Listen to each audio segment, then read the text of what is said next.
হোক না কেন চলচ্চিত্রটাকে এই শিল্পটাকে এবং বাংলাদেশটাকে বাঁচাতে গেলে আমাদের যে সংস্কৃতি এটাকে বাঁচাতে হবে। কেউ যদি কোনোদিন ফিল করে যে ডেকে কোনো দায়িত্ব দেওয়ার দরকার নেই, আমার দায়িত্ব নেওয়ারও দরকার নেই, যে চলচ্চিত্র উন্নয়নের জন্য কি কি করা উচিত, আমার মনে হয় ডেফিনেটলি আমি থাকবো।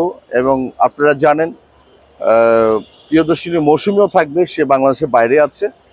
আর আপনাদের কাছে যতটা খারাপ লাগে হয়তোবা খারাপ লাগাটাকে সেকেন্ডের মধ্যে ভুলে যান, কিন্তু আমাদের খারাপ লাগাটা আমরা অনেক সময় চলচ্চিত্রের এই খারাপ লাগাটা যখন নাকি দরজা বন্ধ করে বসি, অনেক সময় চোখের পানি ফেলি, সেটা আল্লাহ সুবহানাহু ওয়া তাআলাই দেখে। এবং আমি ওমর সানি, আমি নিজে টের পাই যে কতটা কষ্ট পেলে আমার এই চলচ্চিত্রের বর্তমানে এই অবস্থা।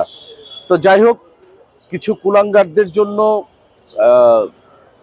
এই অবস্থা।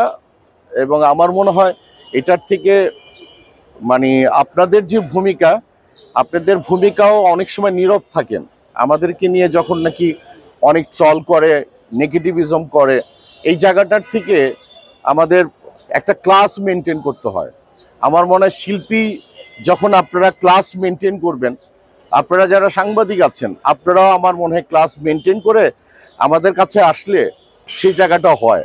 এখন ডি এফ গ্রেডের মানে সাংবাদিক এসে আমাকে ক্লাস শিখাবে, সেটা তো আমি শিখতে যাব না। সাংবাদিকতার একটা কলম আগে দেখলে আমরা AK-47 মনে করতাম, এখন তো আপনাদের অনেকের কাছে কলমই থাকে না।